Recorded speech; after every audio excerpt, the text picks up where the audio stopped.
setelah kami cross check dan kami analisis, lalu membuat peta overlay titik koordinat dengan kawasan hutan lindung berdasarkan SK 362 tahun 2019 yang diterbitkan oleh Menhan HK, terkonfirmasi bahwa pembangunan villa tersebut itu masuk dalam kawasan hutan lindung, ya. Dan tentu kegiatan di dalam kawasan hutan lindung itu sangat dilarang dan tidak diperbolehkan oleh undang-undang.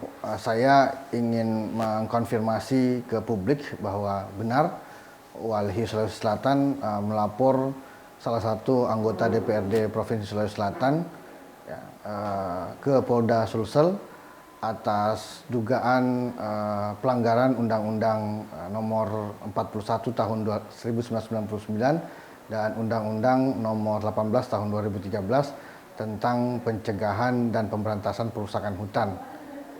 Laporan itu kami lakukan, kami layangkan karena adanya laporan masyarakat kepada kami yang begitu sangat marah dan protes terhadap kegiatan pembangunan villa di kawasan hutan lindung, ya, yang kami sinyalir erat hubungannya atau dimiliki oleh salah satu anggota DPRD Provinsi Sulawesi Selatan berinisial JS.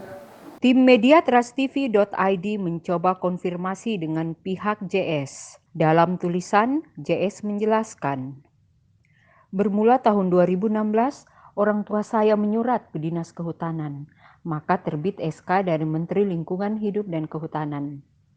Tetapi bagi yang tidak tahu dan lawan politik kita demikian halnya. Bahkan JS menunjukkan bukti pembayaran bumi bangunan atas lahan 2 hektar di kawasan hutan yang dimaksud itu. Selain itu juga kami menemukan, ya, bersama masyarakat menemukan dampak-dampak lingkungan yang terjadi akibat pendudukan atau pembangunan villa di kawasan hutan lindung itu.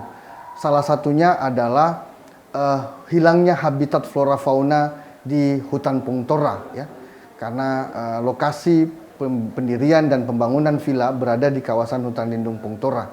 Yang kedua, menurunnya daya dukung daya tampung lingkungan hidup. Daerah hutan Pungtora adalah kawasan catchment area yang memiliki fungsi esensial sebagai daerah tangkapan air. Pasca hadirnya atau pasca saat pembangunan villa ini berlangsung, fungsi catchment area atau hutan Pungtora sebagai daerah tangkapan air itu menjadi hilang.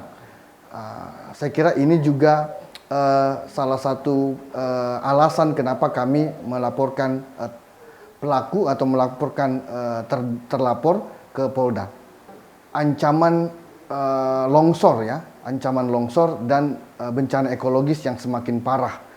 Saya mengkhawatirkan kalau Polda tidak melakukan langkah penegakan hukum, maka akan banyak pihak-pihak lain yang mendirikan villa yang sama di kawasan hutan Pungtora.